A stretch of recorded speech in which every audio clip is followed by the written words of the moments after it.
اور باقی جو نام نہاد لوگ ہیں وہ دہشت گرد ہیں. تو یہ سارا ایک بنا کے دکھا دے نو مور، یعنی گیم از اوور، فنش. یہ والی جو ایک نیریٹو اور امپریشن ہے یہ بنانے کی کوشش. اب اس میں مزے کی بات جو آپ لوگ لے کے آ رہے ہیں، جیسے میں نے کہا کہ وہ اتنے ہائی پروفائل تو ہیں نہیں کہ ان کے جانے سے کوئی بہت فرق پڑے، لیکن ایون اگر آپ ہائی پروفائل لوگ بھی چھوڑ جائیں پی ٹی آئی کو تو تب بھی اس وقت جو سچویشن ہے اس میں پی ٹی آئی کو فرق نہیں پڑنے والا. اس کی وجہ یہ ہے کہ پی ٹی آئی کو اس طرح وجود میں نہیں آئی کہ یہ 4-6 بڑے بڑے نام اکٹھے ہوئے اور انہوں نے مل کے سوچا کہ جی ہم ایک جماعت بناتے ہیں. پی ٹی آئی کا مطلب ہے عمران خان اور عمران خان کا مطلب ہے پی ٹی آئی. تو اگر کوئی جا رہا ہے، جتنے مرضی آپ گروپس بنا لیں، نئی پی ٹی آئیاں بنا لیں، جو مرضی بنا لیں، بات یہ ہے کہ پی ٹی آئی وہی پی ٹی آئی ہوگی جو عمران خان کے نام کے ساتھ منسوب ہے، جہاں پہ عمران خان کھڑا ہے. اس کے علاوہ آپ 6 پی ٹی آئیاں بنا لیں، اس کا کوئی وجود نہیں ہے، کوئی اس کی حیثیت نہیں ہے. اور اس طرح سے پہلے بھی بہت سارے لوگ چھوڑ کے گئے ہیں، تو پارٹیز کو تو فرق نہیں پڑتا. اور یہ صرف پی ٹی آئی کی بات نہیں ہے، آپ کسی بھی اور پارٹی میں دیکھ لیں، لوگوں کے جانے سے کوئی خاص فرق نہیں پڑتا پارٹیز کو. جہاں پر ہماری خاص طور پر جیسی شخصیت پرستی قسم کی ہماری پالیٹکس ہے ہمارے ریجن میں کہ لوگ شخصیات کے پیچھے کھڑے ہوتے ہیں، تو اس طرح کی پالیٹکس میں ہمیں یہ نظر نہیں آتا ہے کہ بہت زیادہ کوئی کسی اور پارٹی ممبر کے جانے سے فرق پڑا. تو بہرحال یہ بھی آپ کر کے دیکھ لیں، اس میں ہمیں نظر یہ آ رہا ہے کہ جی یہ سارے میسیجز دینے کے بعد عمران خان صاحب کو ایک آفر بھی دی گئی ہے.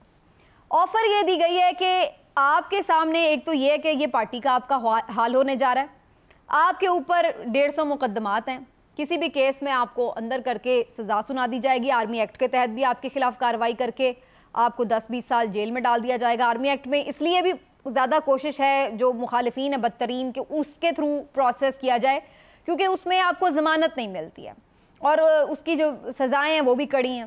اور پھر اس میں جو پورا ایک ٹرائل ہے وہ بڑی تیزی سے ہوتا ہے، اس میں کوئی لمبے سال مہینے نہیں لگتے ہیں. تو اس وجہ سے بھی ان لوگوں کی کوشش ہے کہ آرمی ایکٹ کے تحت عمران خان کو سزا دی جائے تاکہ کوئی بچ نکلنے کا یا زیادہ وقت لگنے کا چانس نہ ہو. ایک طرف ان کو یہ سارا نیگیٹو قسم کا منظرنامہ دکھا دیا گیا ہے اور اس میں ایک نیا تڑکا فیملی کا بھی ڈال دیا گیا ہے کہ جی آپ کی فیملی کو بھی اذیت سے گزارا جائے گا. بشرا بی بی کے ساتھ بھی کوئی اس طرح کی پولیٹیکل وکٹمائزیشن کی جائے گی، انہیں بھی کسی جھوٹے سچے کیس میں ڈال دیں گے. اور پھر یہ سارے منظرنامے کے بعد دوسری طرف ان کے سامنے رکھی گئی ہے ایک آفر، اور آفر یہ کہ آپ ملک چھوڑ کر چلے جائیں، پالیٹکس کو فی الحال خیر باد کہہ دیں اور کسی قسم کی مداخلت نہ کریں، کسی حوالے سے کوئی جدوجہد نہ کریں اور خاموشی سے طیارہ آپ کے لیے کھڑا ہے اس میں تشریف فرما ہوں اور یہاں سے چلے جائیں جس ملک میں آپ جانا چاہیں اور وہاں جا کے اپنی جو ہے وہ لائف سیٹل کریں. باقی پھر جب یہ الیکشن ہو جائیں گے پھر کبھی دیکھیں گے کچھ سالوں کے بعد کہ آپ ہمارے لیے قابل قبول ہوئے ہیں یا ابھی تک ناقابل قبول ہیں، تو پھر اس کے بعد کی بات دیکھی جائے گی. لیکن فی الحال جان بخشی کا ایک راستہ، سیف ایگزٹ یہ ہے. اب جو عمران خان صاحب کو جانتا ہے یا جو نہیں بھی جانتا وہ سب جانتے ہیں کہ ان کا جواب کیا ہوگا. میں نے ان سے پوچھا نہیں ہے لیکن میں پوچھے بغیر آپ کو بتا دیتی ہوں کہ ان کا جواب نو ہے. وہ مشکلیں جو آپ نے ساری ایک طرف ہم نے دکھا دی ہیں جن کے ٹریلر، اور انہیں یہ بتایا کہ جی اس کے بعد پھر آپ کے ساتھ کیا اس کا انجام ہوگا، وہ اس راستے کی طرف جائے گا، وہ اس کو پکڑے گا. اس کا زندگی کا طرز ہی یہ ہے کہ وہ لڑتا ہے. اس نے کہہ دیا ہے اور بارہا کہہ دیا ہے اور بڑا کیٹیگوریکلی کہہ دیا ہے کہ میں آخری اکیلا بھی رہ جاؤں گا تو تب بھی لڑوں گا، اس ملک سے میں نے نہیں جانا. آپ کو پتہ ہے 150 مقدمات کے باوجود عمران خان صاحب کا نام ای سی ایل میں نہیں ڈالا گیا. کیوں نہیں ڈالا گیا؟ ورنہ تو یہ ایک عام پریکٹس ہے کہ کوئی بندہ مطلوب ہو تو اس کے نام ای سی ایل پہ واچ لسٹوں پہ آ جاتے ہیں کہ جی یہ ملک سے باہر نہ چلا جائے. تو کیا وجہ ہے کہ اتنے مقدمات کے باوجود ان کا نام نہیں ڈالا گیا؟ کیونکہ یہ لوگ خود چاہتے تھے، پی ڈی ایم حکومت خود چاہتی ہے کہ عمران خان یہاں سے چلا جائے، اس لیے انہوں نے یہ راستہ ان کے لیے کھلا چھوڑا ہوا ہے کہ وہ جب چاہیں چلے جائیں ملک سے تاکہ ان کی جان چھوٹ جائے. کیونکہ ان کو تو مسئلہ ہے نا، یہاں پہ رہیں گے پالیٹکس کریں گے تو ان کا تو پلڑا بھاری ہے. یہی چیز تو ممتاز کیے ہوئے انہیں کہ وہ یہاں رہ کے سب کچھ فیس کر رہا ہے. وہ یہ چاہتے ہیں کہ وہ چلے جائیں، اس لیے ای سی ایل میں نام نہیں ڈالتے، اسی لیے ان کے سامنے کوئی رکاوٹ نہیں. اور اب تو باقاعدہ پلیٹ میں رکھ کر یہ انہیں آفر کر دی گئی ہے کہ یہ ساری آپ کی مشکلات ختم ہو جائیں گی، آپ آرام سے باہر تشریف لے جائیں. لیکن انہوں نے کہہ دیا ہے کہ جناب یہ تو کوئی آپشن ہی نہیں ہے، اس کے اوپر تو کراس لگا دیا. تو یہ ہے کپتان صاحب کا اعلان کہ جناب میں نہیں کہیں جا رہا. باقی عمران خان صاحب نے 2-3 باتوں پر بڑی امپورٹنٹ گفتگو کی ہے، کامنٹس کیے ہیں. میں خاص طور پہ بات کروں گی عمران ریاض کے حوالے سے. میں پہلے بھی ان کے بارے میں آواز اٹھا چکی ہوں کہ وہ جس طرح سے لاپتہ ہیں وہ بڑا تکلیف دہ صورتحال ہے ان کی فیملی کے لیے. اور ان کے بوڑھے والدین کے لیے اور پوری ہم صحافی برادری کے لیے. ہم بھی اس چیز کو محسوس کرتے ہیں, تکلیف کو. اور عمران ریاض خان صاحب کے کیس کے اوپر بھی جو پیش رفت ہو رہی ہے وہ زیرو ہے, کیونکہ آئی جی بھی آ کے اگر ہاتھ جوڑ لے اور کہہ دے کہ میں نہیں کر سکتا یا میرے علم میں نہیں ہے, بلکہ اب تو انہوں نے نیا ایک ڈرامہ رچا دیا ہے, وہ تو یہ توجیحات لے آئے ہیں کہ جی وہ خود ہی چھپے بیٹھے ہیں. تو یہ بھی ایک شرم کا مقام ہے کہ ایک بندہ آپ لاپتہ کرتے ہیں اور پھر اس کے بعد اس کو پروڈیوس بھی نہیں کرتے عدالت کے حکم پر, اور پھر اس کے اوپر یہ شرمناک الزام لگاتے ہیں کہ جناب وہ تو خود چھپا بیٹھا ہوا ہے. یعنی حد ہوتی ہے آپ کے ناانصافی کی بھی اور گراوٹ کی بھی, لیکن ہمارے ہاں تو اب کوئی حد رہ نہیں گئی ہے. تو اب یہ تک کی بھی کہہ دیا گیا ہے. آپ کو معلوم ہے کہ ان کے والد کو اس حد تک زچ کرنا ہو گئے ہیں وہ بیچارے, اس طرح کی سچویشن سے جو وہ پچھلے 10-15 دن سے گزر رہے ہیں, کہ انہوں نے خود عدالت میں آج کہہ دیا کہ مار دو اسے. یہ ان کے الفاظ تھے, یہ ان کے وکیل نے ایون رپورٹ کیے ہیں کہ مار دو عمران ریاض کو. یعنی جب کوئی شخص مر جاتا ہے نا تو آپ کو صبر آ جاتا ہے کہ یار یہ بندہ اللہ کے پاس چلا گیا, اللہ کی مرضی تھی. آپ 8 دن 10 دن رو لیتے ہیں, کہیں نہ کہیں کسی نہ کسی موقع پہ جا کے آپ کو صبر آ جاتا ہے. لیکن ایک بندہ اگر گمشدہ ہو, لاپتہ ہو, تو آپ کو صبر نہیں آتا. آپ ہر روز خود مر رہے ہوتے ہیں اس کے پیچھے.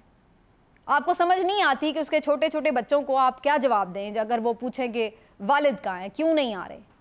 وہ اگر اس کو گود میں لینے کے لیے تڑپ رہا ہو تو وہ کیا کرے. تو یہ جو گمشدہ لاپتہ کرنا ہے نا, یہ موت سے بھی زیادہ بدتر اور تکلیف دہ, اذیت ناک ہے. تو ان کے والد نے آج یہ تک کہہ دیا عدالت میں. باقی عدالتیں کارروائیاں چلتی رہیں گی, تاریخیں پڑھتی رہیں گی, لیکن ابھی تک بھی اس میں کوئی پیش رفت نہیں ہے. عمران خان صاحب نے آج یہ خطرے کا اظہار کیا, اندیشے کا اظہار کیا. اللہ کرے کہ ان کا یہ اندیشہ بالکل غلط ثابت ہو, کہ پتہ نہیں وہ زندہ بھی ہے یا نہیں جو اس کو پروڈیوس نہیں کر رہے, اور پھر اگر ہے انشاءاللہ زندہ ہے تو پتہ نہیں کیا اس کا حال کیا ہوا ہے تشدد کر کر کے, کہ وہ بیچارہ اس قابل نہیں ہے کیا کہ اسے عدالت کے سامنے, میڈیا کے سامنے پیش کیا جا سکے. کہیں ایسا تو نہیں ہے. اور عمران خان صاحب کے منہ سے ایسی بات مجھے اس لیے زیادہ پریشان کر رہی ہے کہ ان کو, آپ کو معلوم ہے کہ وہ فارمر پرائم منسٹر ہیں, ان کے اندر تک لوگوں سے کنیکشنز ہیں, ان کو اپنے بھی معاملات کے حوالے سے کافی خبریں پہلے سے ہی پہنچا دی جاتی ہیں. تو ان کے منہ سے یہ بات سننا میرے لیے بہت پریشان کن ہے. اللہ کرے کہ ان کی یہ باتیں غلط ثابت ہوں اور عمران ریاض بالکل خیریت سے ہوں اور حفاظت میں ہوں اور زندہ سلامت ہوں. اللہ ان کو جلد اپنے گھر والوں سے ملائے. لیکن یہ ایک بہت ہی پریشان کن صورتحال بن چکی ہے, جس کے اوپر افسوس کی بات یہ ہے کہ مجھے صحافی برادری بھی یونائٹڈ نظر نہیں آتی, اس میں بھی ڈویژن نظر آتی ہیں. باقی عمران خان صاحب کے گھر کے اوپر جناب محاصرہ کیے رکھا, ناکے لگے ہوئے ہیں, برا حال ہے, کسی کو اندر پر مارنے کی اجازت نہیں ہے.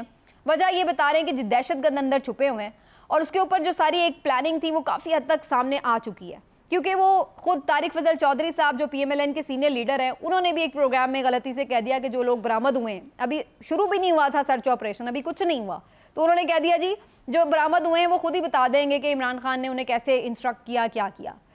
تو پھر وہاں پر یہ بات کھل گئی اور بھانڈا پھوٹ گیا کہ یعنی یہ پلان ہے ان کا کہ وہاں پر جا کے اندر سے اپنے ساتھ لے جا کے کیا لوگ لے کے جائیں اور پھر وہ ان کو واپس پکڑ کے لے آئیں کہ جی یہ دیکھیں یہ ہم نے بندے پکڑ لیے ہیں, اور پھر ان سے بیان بھی دلوا دیں. بیان تو آج کل یوں دلوائے جا رہے ہیں نا, مطلب بیان دلوانے میں تو کمال ہے. ادھر بیان آتا ہے کہ جی میں پارٹی چھوڑ رہا ہوں, میں نے ٹکٹ واپس کر دیا, بعد میں وہ کہتا ہے آپ کو تو پتہ ہی ہے جن حالات میں بندہ بیان دے رہا ہوتا ہے. تو بہرحال اب یہ سارا ان کا جو اس طرح سے طارق فضل چودھری صاحب کا کہنا ہے, اس سے بڑے ظاہر سوال اٹھ گئے کہ جی اس طرح سے آپ کا کوئی پلاننگ تھی کیا. اور پھر اس کے بعد عمران خان صاحب نے ایک زبردست حکمت عملی کے تحت لوکل میڈیا کو بھی, انٹرنیشنل میڈیا کو بھی پورے گھر کی تلاشی بھی دلوا دی, سارا گھر دکھا دیا کہ بھئی آپ خود ہی آ کے دیکھ لیں کون سے دہشت گرد چھپے ہیں, نام بتائیں. تو بعد میں انہوں نے کہا جی 2200 ہم نے نام دے دیے ہیں, تو انہوں نے کہا جی 5 نام مجھے دیے.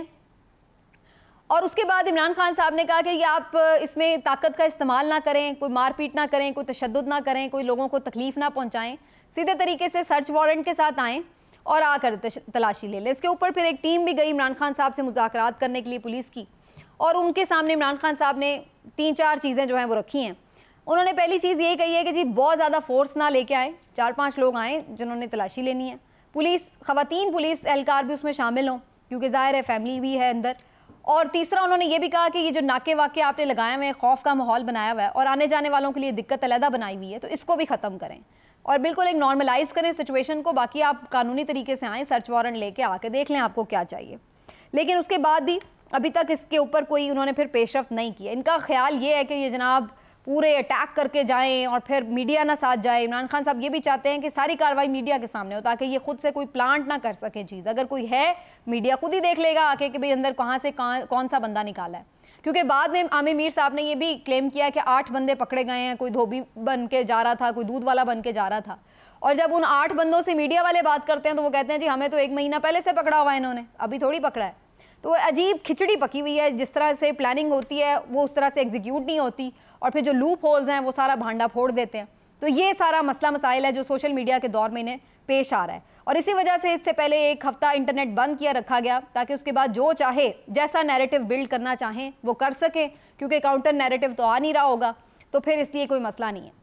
تو یہ جو اب پلاننگز ہیں وہ ظاہر انٹرنیٹ کھلنے کے بعد فوری کھل جاتی ہیں, تو پھر وہ کامیابی نہیں ملتی پھر بیانیے کی جنگ کی.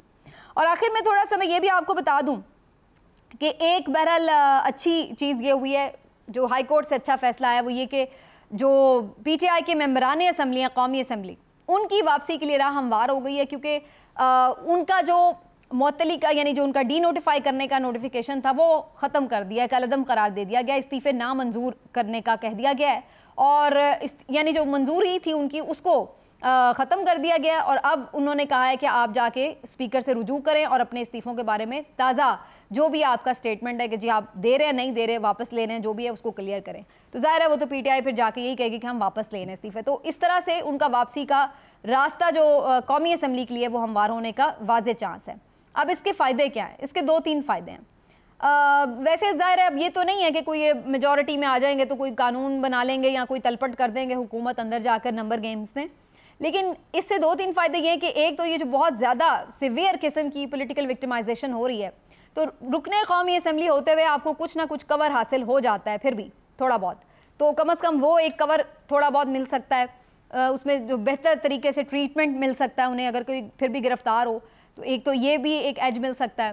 اور پھر اس کے ساتھ ساتھ جو آگے کے معاملات ہیں اس میں بہرحال جب آپ ایک پریزنس رکھیں گے قومی اسمبلی میں تو ظاہری سی بات ہے آپ ایک ووکل طریقے سے اپنی آواز بھی پہنچا سکتے ہیں, اور وہاں پر آپ کا پھر جو آگے کے معاملات ہیں جب کبھی الیکشن ہو, نگران سیٹ اپ بنانا ہو, کچھ ہو, تو اس میں بھی پھر ایک اپوزیشن لیڈر کی ظاہر ہے کہ ایک سے ہوگی, تو اس لحاظ سے بھی جو چیزیں ہیں وہ فائدہ مند ثابت ہو سکتی ہیں. تو یہ 3-4 چیزیں ہیں جس کی وجہ سے قومی اسمبلی میں جو واپسی ہے پی ٹی آئی کی وہ کافی سگنیفیکنٹ ثابت ہو سکتی ہے. اور پھر جو اس کو بین کرنے کے معاملات ہیں یہ وہ, تو جب ایک پارٹی کی بڑی تعداد ممبرز کی قومی اسمبلی میں بیٹھی ہوگی تو پھر ظاہری سی بات ہے اس کو اتنا آسان نہیں ہے کہ آپ اس کو ایک دم دہشت گرد جماعت ڈکلیئر کر کے تو اس طرح سے کوئی کارروائی کر لیں. لیکن یہ چیزیں جو ہیں یہ بیسکلی ٹریلر ہی تھا اس بات کے لیے کہ عمران خان کو اس بات پر راضی کیا جائے کہ انہیں یہاں سے نکلوا دیا جائے, جلا وطن کر دیا جائے کچھ عرصے کے لیے, اور اس کے بعد یہ لوگ اپنی گیم کھیل لیں, الیکشن بھی کرا لیں اور اس کے بعد واپس اقتدار میں بھی آ جائیں. لیکن فی الوقت عمران خان کے یہاں ڈٹے رہنے سے یہ جو پلان ہے ان کا یہ بڑا مشکل ہے. تو اب کیا دوسرا پلان جس پہ عمل ہوگا کہ یعنی مار دھار اور جو پکڑ دھکڑ جو پولیٹیکل وکٹمائزیشن, بین, کرش کرنا, یہ سب کیا اس کی طرف اب زیادہ آگے بات نظر آتی ہے؟ تو بہرحال بظاہر ایسا ہی نظر آتا ہے, اور طاقتور حلقوں کا موڈ بھی ایسا ہی ہے. اور حال ہی میں جو چیزیں ہوئی ہیں, ایک سپیچ کی بھی بڑی بات ہو رہی ہے, اس میں بھی یہ موڈ نظر آ رہا ہے کہ فی الحال کوئی ایکسیپٹنس نہیں ہے پی ٹی آئی کے لیے. تو اللہ ہمارے ملک پر رحم کرے. انشاءاللہ ملتے ہیں اگلے ویلاگ میں. اپنا خیال رکھیے. اللہ حافظ.